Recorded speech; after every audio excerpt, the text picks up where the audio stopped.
SB online একাডেমিতে সকলকে স্বাগতম। আমি সুমন আছি তোমাদের সাথে। ছোট্ট বন্ধুরা, আজকে আমরা পঞ্চম শ্রেণীর 23 পৃষ্ঠার মধ্যে যে অঙ্কগুলো রয়েছে এগুলোকে সবচেয়ে সহজ নিয়মে কিভাবে করে সমাধান করা যায় এই বিষয়টি শিখব। চলো তাহলে শুরু করা যাক। বন্ধুরা, আমরা যদি 23 পৃষ্ঠার একদম উপরে লক্ষ্য করি, এখানে 4.3 বলা হয়েছে অক্ষর প্রতীক ব্যবহার করে সমস্যা সমাধান। অক্ষর প্রতীক মানে হচ্ছে কি, আমরা জানি ক খ তারপর স্বরে অ স্বরে আ এগুলো হচ্ছে কি এক একটি অক্ষর, তাই না? তাহলে এই অক্ষরগুলোকে ব্যবহার করে আমাদের এই অঙ্কের সমাধান করতে বলা হয়েছে। দেখো, একদম শুরুতে আমরা কিন্তু একটি প্রশ্ন এখানে দেখতে পাচ্ছি। এখানে বলা হয়েছে একটি পেন্সিল ও একটি রাবার যথাক্রমে 6 টাকা ও 8 টাকায় বিক্রি করা হলো। তাহলে এখানে কি বলা হয়েছে, একটি পেন্সিল ও একটি রাবার যথাক্রমে 6 টাকা এবং 8 টাকায় বিক্রি করা হলো। তার মানে হচ্ছে একটি পেন্সিলের দাম হচ্ছে কত টাকা, 6 টাকা, এবং একটি রাবারের দাম হচ্ছে কত টাকা, 8 টাকা। ঠিক আছে, এই দেখো, যদি একটু পাশে আমরা লক্ষ্য করি, এখানে কিন্তু আমাদের একটি চিত্রের মাধ্যমে বোঝানো হয়েছে একটি পেন্সিলের দাম হচ্ছে 6 টাকা এবং একটি রাবারের দাম হচ্ছে 8 টাকা করে, তাই না? এখন কি বলা হয়েছে দেখো, এখন বলা হয়েছে ক সংখ্যক পেন্সিল ও একটি রাবার আমরা খ টাকায় ক্রয় করলাম। তাহলে আমরা কি কি ক্রয় করলাম? আমরা ক সংখ্যক পেন্সিল ক্রয় করেছি। আমরা কিন্তু জানি না যে কতটি পেন্সিল আমরা ক্রয় করেছি। আমরা যে কয়টি পেন্সিল ক্রয় করেছি সেটিকে কিন্তু ক দ্বারা বোঝানো হয়েছে, তাই না? ক সংখ্যক পেন্সিল এবং একটি রাবার কিন্তু আমরা ক্রয় করেছি, হ্যাঁ। এবং এই জিনিসগুলোকে আমরা কত টাকায় ক্রয় করেছি? খ টাকায় ক্রয় করেছি। আমরা যে টাকায় ক্রয় করেছি সেই টাকাটাকে কিন্তু খ দ্বারা এখানে বোঝানো হয়েছে। এখন বলা হয়েছে সমস্যাটি গাণিতিক বাক্যে প্রকাশ করি। আচ্ছা, এইটিকে আমরা কিভাবে করে গাণিতিক বাক্যে প্রকাশ করতে পারি? দেখো, একটু নিচেই যদি লক্ষ্য করি, এখানে বলা হয়েছে ক সংখ্যক পেন্সিলের মূল্য। এখানে কিন্তু আমরা দুটি খালি ঘর দেখতে পাচ্ছি, তাই না? তাহলে ক সংখ্যক যে পেন্সিল আমরা কিনেছিলাম, এখানে কিন্তু বলা হয়েছে ক সংখ্যক পেন্সিল আমরা কিনেছি, তাই না? তাহলে ক সংখ্যক পেন্সিলের মূল্যটাকে আমরা কিভাবে বের করতে পারি? আমাদের কিন্তু একটি পেন্সিলের মূল্য দেওয়া রয়েছে 6 টাকা। তাহলে একটি পেন্সিলের মূল্য যদি 6 টাকা হয়, আমরা যে কয়টি পেন্সিল কিনবো না কেন, হ্যাঁ, আমরা 10টি কিনি, 5টি কিনি, 20টি কিনি, বা যে কয়টি কিনবো না কেন, সেই সংখ্যার সাথে যদি আমরা 6কে গুণ করে দিই, তাহলেই কিন্তু আমরা সেই কয়টি পেন্সিলের মূল্য কত হবে সেটি কিন্তু খুব সহজেই বের করে ফেলতে পারবো, তাই না? তাহলে যেহেতু আমরা ক সংখ্যক পেন্সিল কিনেছি, যার কারণে কয়ের সাথে কিন্তু আমরা 6কে গুণ করব। যেহেতু একটি পেন্সিলের দাম 6 টাকা, তাহলে কয়ের সাথে যখন 6কে গুণ করব, তখন কিন্তু আমরা ক সংখ্যক পেন্সিলের মূল্য পেয়ে যাব। তাহলে এইখানে আমরা কি লিখতে পারি? যেহেতু ক সংখ্যক পেন্সিল কিনেছি, এই জন্য প্রথমে আমরা লিখব ক, এবং এর সাথে গুণ করব কাকে? যেহেতু একটি পেন্সিলের দাম 6 টাকা, এই জন্য আমরা গুণ করে দিব 6কে। দেখো, মাঝখানে কিন্তু আমরা গুণ চিহ্ন দেখতে পাচ্ছি। এবারে যদি আমরা আরেকটু নিচে লক্ষ্য করে দেখো, এখানে আমাদের বলা হয়েছে মোট মূল্য। আমরা কিন্তু ক সংখ্যক পেন্সিল কিনেছিলাম এবং একটি রাবার কিনেছিলাম। এখানে কিন্তু একটি রাবারের কথা বলা হয়েছে। তাহলে এই ক সংখ্যক পেন্সিল এবং এর সাথে একটি রাবার, এটিকে যখন আমরা কিনেছি তখন আমাদের মোট মূল্য কত হয় সেটি কিন্তু আমাদের এখানে বের করতে বলা হয়েছে। দেখো, আমরা মোট মূল্য কীভাবে বের করব? আমরা প্রথমে ক সংখ্যক পেন্সিলের মূল্যটাকে কীভাবে বের করব? আমরা কয়ের সাথে, আমরা এখানে শুরুতে লিখব কয়ের সাথে গুণ করব কাকে? 6কে। যেহেতু একটি পেন্সিলের মূল্য 6 টাকা, এই জন্য আমরা কয়ের সাথে গুণ করে দিব 6কে। আচ্ছা দেখো, এই ক দ্বারা আমরা কি বুঝতে পারছি? আমরা যে কয়টি পেন্সিল কিনেছি, যেমন আমরা যদি ধরে নেই কয়ের জায়গায় 5 রয়েছে, মানে আমরা 5টি পেন্সিল কিনেছি, তাহলে আমরা কি করতাম? 5-এর সাথে 6কে গুণ করতাম না? তাহলে তো আমরা পেয়ে যেতাম যে 5টি পেন্সিলের মূল্য কত টাকা। এই জন্য যেহেতু আমরা ক সংখ্যক পেন্সিল কিনেছি, এই জন্য কয়ের সাথে কিন্তু আমরা 6কে যোগ করেছি, গুণ করেছি। ঠিক আছে, তাহলে কিন্তু আমরা এখানে ক সংখ্যক পেন্সিলের মূল্য পেয়ে যাচ্ছে, এবং এর সাথে আমরা আর কি কিনেছিলাম? একটি রাবার কিন্তু এর সাথে আমরা কিনেছিলাম, যার কারণে কিন্তু এটির সাথে আমরা যোগ করে দেব একটি রাবারের মূল্য। দেখো, এখানে কিন্তু আমরা একটি যোগ চিহ্ন দেখতে পাচ্ছি, এবং এই যোগের পরে যে খালি ঘরটি রয়েছে এখানে আমরা কিসের মূল্য লিখে দেব? যেহেতু একটি রাবার কিনেছিলাম, তাহলে একটি রাবারের যে মূল্য সেটিকে কিন্তু আমরা এখানে ওর সাথে লিখে দেব। তাহলে একটি রাবারের মূল্য কত দেওয়া রয়েছে? 8 টাকা। আমরা এখানে লিখে দেব 8। ঠিক আছে, ক গুণ 6 সমান সমান 8। তাহলে যখন আমরা এই গুণ এবং যোগের কাজটিকে করব, তখন আমাদের এখানে কত হবে?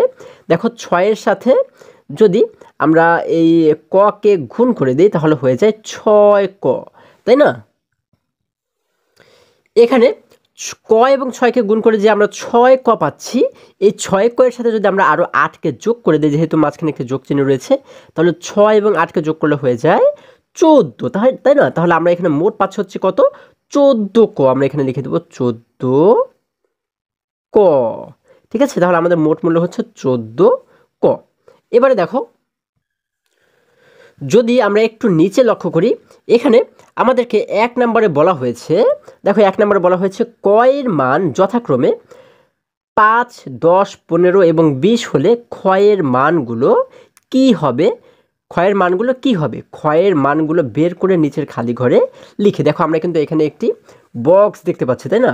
এবং এখানে কিন্তু আমরা অনেকগুলো খালি ঘর দেখতে পাচ্ছি। দেখো এখন আমাদেরকে বলা হয়েছে যে কয়ের মান, ক হচ্ছে কি? ক মানে হচ্ছে আমরা যে কয়টি পেন্সিল কিনেছিলাম, তাই না? তাহলে এই কয়ের মান যদি 5 হয়, 10 হয়, 15 হয় এবং 20 হয়, তাহলে ক্ষয়ের মান কি হবে? খ হচ্ছে কি? খ মানে কিন্তু আমাদের মূল্য, তাই না বন্ধুরা? তাহলে আমাদের এই খ অর্থাৎ মূল্য কত হবে সেটি কিন্তু আমাদের বের করে এই ঘরটি পূরণ করতে বলা হয়েছে। যেমন দেখো কয়ের মান যদি 5 হয়, আমরা শুরুতে দেখতে পাচ্ছি শুরুতে রয়েছে কিন্তু 5। এই 5 দ্বারা আমরা কি বুঝতে পারছি? আমরা যদি 5টি পেন্সিল কিনি, ঠিক আছে, একটি পেন্সিলের দাম কত টাকা দেওয়া রয়েছে? আমরা দেখতে পাচ্ছি একটি পেন্সিলের দাম দেওয়া রয়েছে 6 টাকা, তাই না? তাহলে যদি আমরা 5টি পেন্সিল কিনি, দেখো এখানে আমরা দেখতে পাচ্ছি শুরুতে ক সমান সমান যদি 5 হয়, ক সমান সমান 5 মানে হচ্ছে যদি আমরা 5টি পেন্সিল কিনি, তাহলে আমরা কি করব? যেহেতু একটি পেন্সিলের দাম 6 টাকা, এই জন্য এখানে আমরা দেখতে পাচ্ছি 6, এর সাথে একটি গুণ চিহ্ন রয়েছে। এই 6 এর সাথে আমরা গুণ করব কাকে? 5কে গুণ করব, যেহেতু আমরা 5টি পেন্সিল কিনেছি। তাহলে 6 গুণ এখানে লিখে দেব 5। আচ্ছা, এবং যেহেতু আমরা এর সাথে একটি রাবার কিনেছিলাম, তাই না? যার কারণে আমরা এখানে যোগ দিয়েছি কি? একটি রাবারের মূল্য যেহেতু 8 টাকা রয়েছে, এই জন্য আমরা যোগ দিয়েছি 8 টাকা। এবার যদি আমরা এতটুকুর কাজ করি, দেখো 6 এর সাথে 5কে গুণ করলে হয় 5 6 30, 30 এর সাথে 8কে যোগ করলে হয়ে যায় 38, আমরা এখানে লিখে দেব 38 টাকা। এরপরে কয়ের মান আমাদের দ্বিতীয়তে রয়েছে কত? 10। তার মানে আমরা যদি এবারে 10টি পেন্সিল ক্রয় করি, আমরা যদি এবারে এখানে দেখো আমরা কিন্তু এখানে দেখতে পাচ্ছি ক সমান সমান 10। তার মানে আমরা যদি এবারে 10টি পেন্সিল ক্রয় করি, তাহলে আমরা এটিকে কিভাবে করে হিসাব করব? আমরা 6 এর সাথে এবারে গুণ করব কাকে? যেহেতু একটি পেন্সিলের দাম 6 টাকা, এই জন্য 6 এর সাথে আমরা গুণ করব এবারে 10কে, যেহেতু আমরা এবারে 10টি পেন্সিল ক্রয় করব। তাহলে 6 এর সাথে 10কে গুণ করব এবং এর সাথে যোগ করব কাকে? যোগ করব হচ্ছে একটি রাবারের মূল্যকে, যেহেতু আমরা সাথে একটি রাবার কিনেছি, এই জন্য আমরা লিখেছি যোগ 8। এবারে দেখো 6 এবং 10কে যোগ করলে হয়ে যায় 6 10 60, 60 এর সাথে 8কে যোগ করলে হয়ে যায় 68, আমরা এখানে লিখে দেব 68। এবার যদি আমরা আরেকটু নিচে লক্ষ্য করি, দেখো এখানে বলা হয়েছে ক সমান 15, অর্থাৎ এবার যদি আমরা 15টি পেন্সিল যদি আমরা ক্রয় করি, তাহলে আমরা 15টি পেন্সিলের মূল্য এবং একটি রাবারের মূল্য কীভাবে করে বের করব? আমরা এবারে 6 এর সাথে গুণ করব হচ্ছে 15কে, তাই না? একটি পেন্সিলের মূল্য যেহেতু 6 টাকা, এই জন্য 6 এর সাথে গুণ করবো আমরা 15টি পেন্সিলকে। যখন 6 এর সাথে 15কে আমরা গুণ করব, তখন 6 15 কত হয়ে যায়? আমরা জানি যে 15কে 15, 15 দুগুণ 30, 3 15 45, এবং এইভাবে করে যদি আমরা 6 15কে গণনা করি, অর্থাৎ 15কে যদি আমরা 6 দ্বারা গুণ করি, তাহলে হয়ে যাবে হচ্ছে 6 15 90, ঠিক আছে? তাহলে এই 90 এর সাথে যদি আমরা এই 8কে যোগ করে দিই, তাহলে হয়ে যাবে 90 আর 8 মিলে 98, আমরা এখানে লিখে দেব 98। এবারে দেখো শেষে আমরা দেখতে পাচ্ছি কয়ের মান দেওয়া রয়েছে এখানে 20, অর্থাৎ এবারে যদি আমরা 20টি পেন্সিল ক্রয় করি, তাহলে আমরা কিভাবে করে এটিকে হিসাব করব? যেহেতু একটি পেন্সিলের দাম 6 টাকা, এর জন্য আমরা লিখেছি 6 গুণ, যেহেতু এবার আমরা 20টি পেন্সিল ক্রয় করেছি, এই জন্য আমরা লিখব 6 গুণ 20, আমরা এই খালি ঘরে লিখে দেব 20। এরপর রয়েছে যোগ 8, আমরা এখানে দেখো যোগ 8 দেখতে পাচ্ছি। এখন আমরা যদি এটিকে সমাধান করি, দেখো 6 এর সাথে 20কে আমরা যদি গুণ করি, তাহলে হয়ে যায় 6 এবং 20কে গুণ করলে হয়ে যায় 120। হ্যাঁ, তোমরা কিন্তু আলাদা জায়গাতে চাইলেও গুণ করে দেখতে পারো। 6 এবং 20কে আমরা গুণ করলে পাবো হচ্ছে 120। তাহলে এই 120-এর সাথে যদি আমরা এই 8কে যোগ করে দিই, তাহলে হয়ে যাবে 128। এই দেখো আমরা কিন্তু এখানে পেয়ে যাচ্ছি যে 5টি পেন্সিল ক্রয় করলে এবং একটি রাবার ক্রয় করলে আমরা মোট মূল্য পাবো হচ্ছে 38 টাকা। 10টি পেন্সিল এবং একটি রাবার ক্রয় করলে মূল্য হবে হচ্ছে 68 টাকা। 15টি পেন্সিল এবং একটি রাবার ক্রয় করলে মূল্য হবে 98 টাকা, এবং 20টি পেন্সিল এবং একটি রাবার ক্রয় করলে মূল্য হবে 128 টাকা। এখন দেখো এইখানে কিন্তু আমরা আরও একটি ছোট ঘর দেখতে পাচ্ছি। এখানে বলা হয়েছে ক পেন্সিল, মানে কতটি করে পেন্সিল আমরা ক্রয় করলাম? 5টি, 10টি, 15টি, 20টি। এবং এখানে খতে বলা হয়েছে কি টাকা। তার মানে যখন আমরা 5টি পেন্সিল ক্রয় করেছি, তখন আমাদের কত টাকা লাগবে? আমাদের কিন্তু মোট টাকার প্রয়োজন হবে 38 টাকা। আমরা কিন্তু এখানে বের করেছি, তাই না? তাহলে এই ঘরে আমরা লিখে দেব 38। যদি আমরা 10টি পেন্সিল ক্রয় করি, তাহলে কত টাকা দরকার হবে? দেখো 10টি পেন্সিল কিনলে আমাদের দরকার হবে হচ্ছে কত? 68 টাকা। তাহলে আমরা এই 10-এর নিচে লিখে দেব 68। এবারে 15টি পেন্সিল ক্রয় করলে আমাদের কত টাকা দরকার হবে? আমরা এখানে পেয়েছি 15টি পেন্সিল ক্রয় করলে দরকার হবে 98 টাকা। আমরা এখানে লিখে দেব 98 টাকা। এবং এখানে বলা হয়েছে 20, তার মানে 20টি পেন্সিল ক্রয় করলে আমাদের দরকার হবে কত টাকা? 128 টাকা। আমরা তো বের করেছি, আমরা এখানে লিখে দেব 128 28। ঠিক আছে, খুবই সহজ কিন্তু দেখো অঙ্কগুলো। এরপর যদি আমরা আরেকটু নিচে চলে যাই, এখানে 1 নম্বরে আমাদেরকে বলা হয়েছে একটি বইয়ের ওজন 240 গ্রাম। আচ্ছা, এখানে একটি বইয়ের ওজন দেওয়া রয়েছে, একটি বইয়ের ওজন হচ্ছে 240 গ্রাম। হাকিম এরূপ কিছু বই ক্রয় করে সেগুলো 500 গ্রাম ওজনের একটি বাক্সে রাখলো। আচ্ছা, আমাদের বলা হয়েছে কি একটি বইয়ের ওজন হচ্ছে 240 গ্রাম, এইরকম এই 240 গ্রাম ওজনের কিছু বই মানে কয়েকটি বই কি করলো হাকিম ক্রয় করলে সেগুলোকে রাখলো কোথায়, 500 গ্রাম ওজনের একটি বাক্সে রাখলো। ঠিক আছে, এক একটি বইয়ের ওজন হচ্ছে 240 গ্রাম করে, এবং এই বইগুলোকে সে কোথায় রাখলো, 500 গ্রাম ওজনের একটি বাক্সে রাখলো। তার মানে যে বাক্সের মধ্যে সেটিকে রাখলো সেই বাক্সের ওজন হচ্ছে 500 গ্রাম। এখন বলা হয়েছে মনে করো বইয়ের সংখ্যা ক এবং মোট ওজন খ। তার মানে আমাদের বলা হয়েছে আমরা যে কয়টি বই কিনেছি, মানে হাকিম যে কয়টি বই কিনেছে সেই বইয়ের সংখ্যাকে আমরা মনে করব হচ্ছে কি, আমরা মনে করব হচ্ছে ক। ঠিক আছে, ক দ্বারা আমরা সেই বইয়ের সংখ্যাকে বুঝবো। এবং আমাদের মনে করতে বলা হয়েছে মোট ওজন, তার মানে যে কয়টি বই আমরা ওই বাক্সের মধ্যে রেখেছি, ওই বই এবং বাক্স এই দুটি মিলে মোট ওজন হয়েছে কি খ, মানে মোট ওজনকে আমরা ধরে নিব হচ্ছে খ। এখন বলা হয়েছে দেখো 1 নম্বরে ক এবং খ এর মধ্যে সম্পর্ক কি তা লেখো। তাহলে এই যে ক আমরা ধরেছি এবং খ ধরেছি, এই দুটির মধ্যে সম্পর্ক কি তা লিখতে বলা হয়েছে। আচ্ছা, ক মানে হচ্ছে কি, ক দ্বারা আমরা কি বুঝতে পারি, ক দ্বারা কিন্তু শুধুমাত্র বইয়ের সংখ্যাকে বোঝানো হয়েছে। ঠিক আছে, মানে যে কয়টি বই হাকিম ক্রয় করেছে মানে কিনেছে সেই কয়টি বইয়ের সংখ্যাকে কিন্তু ক দ্বারা বোঝানো হয়েছে। এবং খ দ্বারা কি বোঝানো হয়েছে, খ দ্বারা বোঝানো হয়েছে বইয়ের যে ওজন, হ্যাঁ বইয়ের যে ওজন, যেমন একটি বইয়ের ওজন হচ্ছে 240 গ্রাম, তাহলে যে কয়টি বই রয়েছে সেই বইয়ের ওজন, এবং এই যে বাক্সে রেখেছিল বাক্সের ওজন কত টাকা 500, বাক্সের ওজন কত গ্রাম 500 গ্রাম।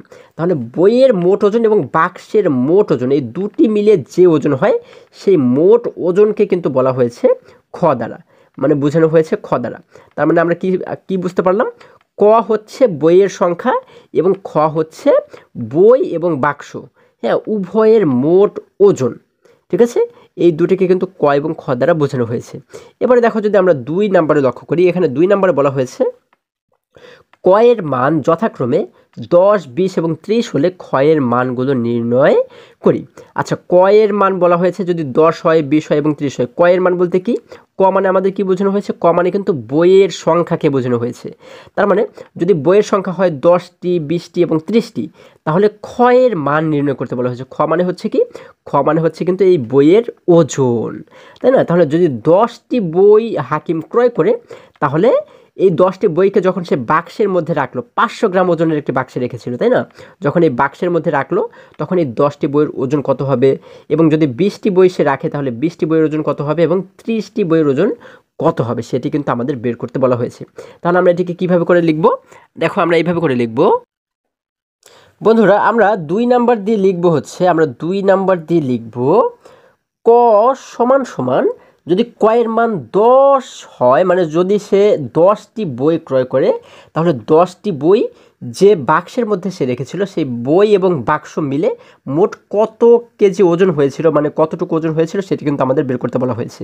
তাহলে ক সমান সমান যদি 10 হয়, মানে যদি সে 10টি বই ক্রয় করে, তাহলে আমরা কি করব, আমরা একটি তীর চিহ্ন দেবো। এখানে আমরা তীর চিহ্ন দিয়ে লিখবো হচ্ছে একটি বইয়ের ওজন কত দেওয়া রয়েছে, আমাদের দেওয়া রয়েছে কিন্তু একটি বইয়ের ওজন 240 গ্রাম।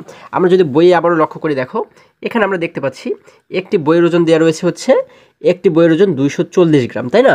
তাহলে আমরা কি করব, যেহেতু সে 10টি বই ক্রয় করেছে, তাহলে একটি বইয়ের ওজন যদি 240 গ্রাম হয়, 10টি বইয়ের ওজন কি বেশি হবে না কম হবে, অবশ্যই বেশি হবে। এবং কত বেশি হবে, 10 গুণ বেশি হবে। একটি বইয়ের যে ওজন তার চেয়ে কিন্তু 10 গুণ বেশি হবে, তাই না। তাহলে আমরা কি করব, একটি বইয়ের যেহেতু 240 গ্রাম ওজন, যার কারণে কিন্তু আমরা এখানে লিখব 240, এবং এর সাথে গুণ করব হচ্ছে কাকে, গুণ করব হচ্ছে আমরা 10টি বইকে। একটি বইয়ের ওজন যদি 240 গ্রাম হয়, 10টি বইয়ের ওজন কিন্তু নিশ্চয়ই 10 গুণ বেশি হবে, যার কারণে 240-এর সাথে আমরা গুণ করে দেব 10কে। এবং এই যে 10টি বইয়ের আমরা ওজন পাচ্ছি, এখন দেখো এই বইয়ের সাথে কিন্তু আমাদের আরেকটি জিনিসকে যোগ করতে হবে, সেটি হচ্ছে কি, আমরা এই 10টি বইকে যে বাক্সের মধ্যে রেখেছি সেই বাক্সের ওজন রয়েছে কত গ্রাম, আমাদের কিন্তু প্রশ্নে বলা হয়েছে সেই বাক্সের ওজন রয়েছে 500 গ্রাম।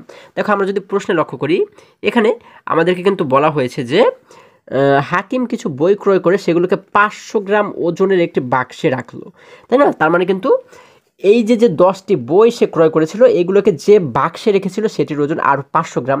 তার মানে এই মোট ওজনের সাথে বইয়ের ওজনের সাথে কিন্তু সেই 500 গ্রাম ওজনকেও আমাদের যোগ করে দিতে হবে, তাই না? তাহলে আমরা এখানে একটি যোগ চিহ্ন দেব, যোগ চিহ্ন দিয়ে লিখবো কত? যোগ চিহ্ন দিয়ে লিখবো হচ্ছে আমরা 500। তাহলে এটি কিন্তু মোট গ্রামের হিসাব করছি আমরা, তাই না? 240 গ্রাম এবং এই বই হচ্ছে যে বাক্সে রাখা হয়েছিল সেটি হচ্ছে 500 গ্রাম। এখন যদি আমরা একটি সমান সমান চিহ্ন দিয়ে দেখো, সমান সমান চিহ্ন দিয়ে যদি আমরা এতটুকু সমাধান করার চেষ্টা করি, 240কে যখন আমরা 10 দ্বারা গুণ করব তখন আমাদের উত্তর হবে কত? আমরা জানি 240কে 10 দ্বারা গুণ করলে উত্তর হবে হচ্ছে আমাদের 2400। ঠিক আছে, 2400 এবং 2400 সাথে যদি আমরা এই 500কে যোগ করে দেই, দেখো 2400 সাথে 2400 সাথে যদি আমরা 500কে যোগ করে দেই তাহলে কত হয়? 0 0 মিলে হয় 0, 0 0 মিলে হয় 0, 4 এবং 5 মিলে হয় 9 এবং 2-এর 2 কিন্তু এখানে নেমে যাবে, তাই না? তাহলে এখানে আমরা মোট পাচ্ছি হচ্ছে 2900 গ্রাম। আমরা এখানে লিখে দেবো 2900।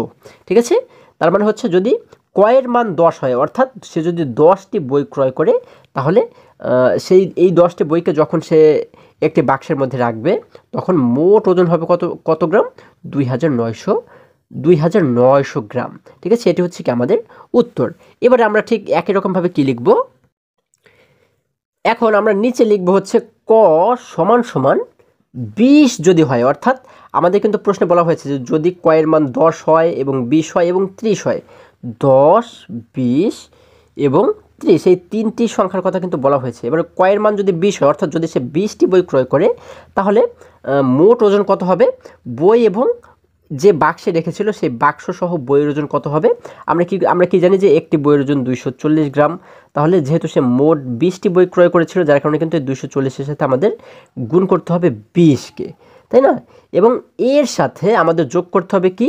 যেহেতু 500 গ্রাম ওজনের একটি বাক্সে সে রেখেছিল যার কারণে কিন্তু এই মোট ওজনের সাথে বইয়ের ওজনের সাথে 500 গ্রাম ওজনকে আমাদের যোগ করে দিতে হবে।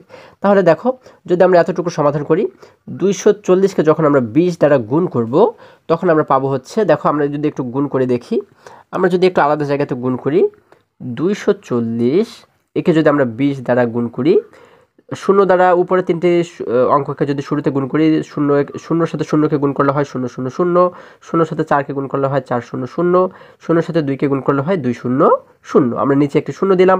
এবার যদি আমরা একই রকমভাবে 2 দ্বারা উপরে তিনটে অঙ্ককে গুণ করি, দেখো 2 দ্বারা শূন্যকে গুণ করলে হয় 2 0 0, 2 দ্বারা 4কে গুণ করলে হয় 4 2 8, 2 দ্বারা 2কে গুণ করলে হয় 2 2 4। আমরা এবার যদি এই উপরের সংখ্যা নিচের সংখ্যাকে যোগ করে দিই, 0 এবং 0 মিলে হয় 0, 0 0 মিলে হয় 0, 0 এবং 8 মিলে হয় 8, 4 কিন্তু এখানে থেকে যাবে, তাই না?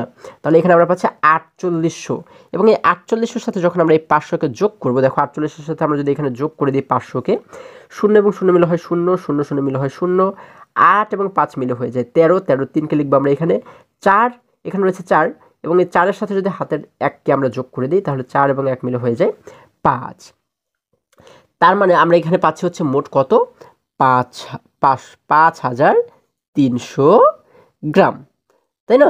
5300 গ্রাম। যদি সে 20টি বই ক্রয় করে তাহলে কিন্তু এই 20টি বই এবং যে বাক্সে রেখেছিল সেই বই সহ বাক্সের ওজন হবে 5300 গ্রাম। এবারে দেখো যদি আমাদের যেহেতু আরেকটি সংখ্যার কথা বলা হয়েছে, অর্থাৎ কয়ের মান আমাদের বলা হয়েছে 30, অর্থাৎ যদি সে 30টি বই ক্রয় করে তাহলে আমরা এটির ওজন কিভাবে করে বের করতে পারি? আমরা লিখলাম ক সমান সমান 30। এরপর আমরা কি করব? আমরা জানি যে একটি বইয়ের ওজন যেহেতু 240 গ্রাম, তাহলে আমরা এখানে 240-এর সাথে গুণ করে দেবো কতকে? যেহেতু এবারে সে 30টি বই ক্রয় করেছিল যার কারণে 240-এর সাথে আমরা এখানে গুণ করে দেবো 30কে এবং এর সাথে আমরা যোগ করব কাকে? যে বাক্সে সে এই বইগুলোকে রেখেছিল সেই বাক্সের ওজন যেহেতু 500 গ্রাম, আমরা এই জন্য এখানে যোগ করে দেব 500কে। আচ্ছা, এবার যদি আমরা এটিকে সমাধান করার চেষ্টা করি, দেখো 240কে যদি আমরা 30 দ্বারা গুণ করি তাহলে কত হয়? 0 দ্বারা যদি আমরা শূন্যকে গুণ করি 0 0 0, 4 দ্বারা শূন্যকে গুণ করলে হয় 4 0 0, 0 দ্বারা 2কে গুণ করলে হয় 2 0 0, আমরা 1 0 নামিয়ে দিলাম। এবার 3 দ্বারা যদি গুণ করি, দেখো 3 দ্বারা শূন্যকে গুণ করলে হয় 3 0 0, 3 দ্বারা 4কে গুণ করলে হয় 3 4 12, 12 2কে লিখলাম এখানে, হাতে থাকে কিন্তু আমাদের 1। এবারে 3-এর সাথে 2কে গুণ করলে হয় 3 2 6, 6 এবং হাতের 1 মিলে হয়ে যায় 7। এবারে দেখো আমরা যদি এটিকে যোগ করি, 0 এবং 0 মিলে হয় 0, 0 0 মিলে হয় 0, 0 এবং 2 মিলে হয় 2 এবং 0 এবং 7 মিলে হয় 7। আমরা এখানে পাচ্ছি 7200 এবং এর সাথে আমরা যোগ করব কাকে? 500কে। এখন যদি আমরা 500কে নিচে যোগ করে দিই, দেখো 0 0 মিলে হয় 0, 0 0 মিলে হয় 0, 5 এবং 2 মিলে হয় 7 এবং এখানে সাথে থাকে শুধুমাত্র 7। আমরা কিন্তু 7কে নিচে নামিয়ে দেব। আমরা এখানে পাচ্ছি 7700। আমরা এখানে পাচ্ছি 7700 গ্রাম।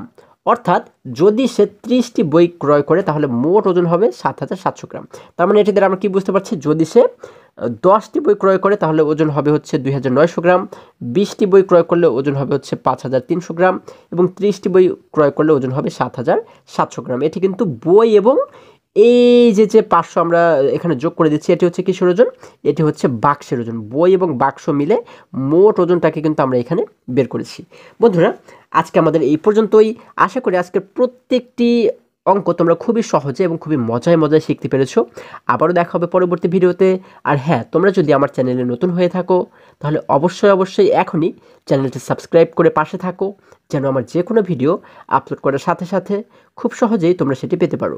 এবং পঞ্চম শ্রেণীর যে কোনো পৃষ্ঠার সমাধান দেখতে এই সোজা যে লিঙ্কটি দেখতে পাচ্ছ, এই লিঙ্কে প্রবেশ করে যে কোনো মুহূর্তে যে কোনো পৃষ্ঠার সমাধান তোমরা খুব সহজেই দেখে নিতে পারো। সকলে ভালো থাকো, সুস্থ সবল থাকো, এই কামনা করে শেষ করছি। ধন্যবাদ সকলকে।